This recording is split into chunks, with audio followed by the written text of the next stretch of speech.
What's up guys? This is Ethan Rasmussen from Rasmussen Farms. I'm here today to give you guys some ag tips about this upcoming bloom season. We're going to talk about hive placement, average hive strength, and hive health.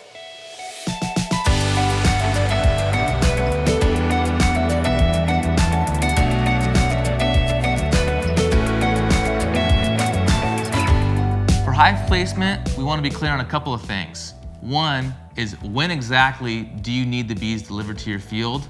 And the second thing is, where do you want the bees placed? It's important to have a conversation with your beekeeper as far as where exactly you want to put them. Either you or him can go and flag the field with ribbon or make a map, and that way there's no confusion as far as where the bees are. Maybe that's in a spot that's too tight and a tractor driver might hit. That's a conversation you want to have long beforehand. That way there's no issues. Also, we want to be clear on when the bees are to be released. When can the beekeeper come pick them up? When are you satisfied with the amount of petafall that you have? That way you have a clear conversation and the beekeeper isn't taking the bees a little bit earlier than you would like or leaving them too long. So those are some things we want to be clear on as far as hive placement. For payment schedule, there's a couple of components. Obviously, there's a price that you and the beekeeper have agreed upon. Secondly is, are you going to put a deposit down? Are you going to pay some in December the year prior? Are you going to put full amount down? Are you going to pay half when the bees are in, half when the bees are taken out? Do you need a little bit longer to make the payments?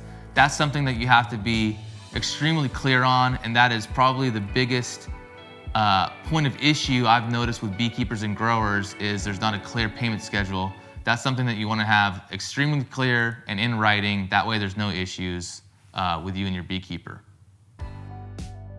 Let's talk about hive strength and what that means.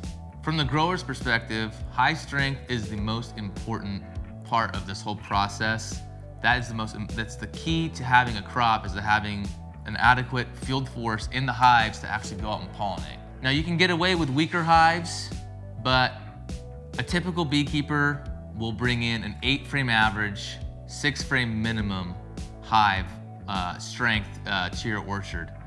So what that means is, if we go and we pop open, crack them in half, you pick any random bees in your field, it should be about 8 frames. It could be 10 frames, could be 12 frames, could be 7, could be 6, but you go and you pick out a percentage of them, you do the math, you average it out, it should be at least 8 frames, and there should be no hive below 6. Something else that I would like to add is, this is something you do not want to put off. Harvest is over, 2022 is going to be here before you know it, and if you wait to the last minute to call your bee guy and line something up, there's not a guarantee that he's going to have what you need. So this is something you want to be talking about ASAP, get it lined up, get a contract signed. That way you can be rest assured that you're going to have your crop pollinated in 2022.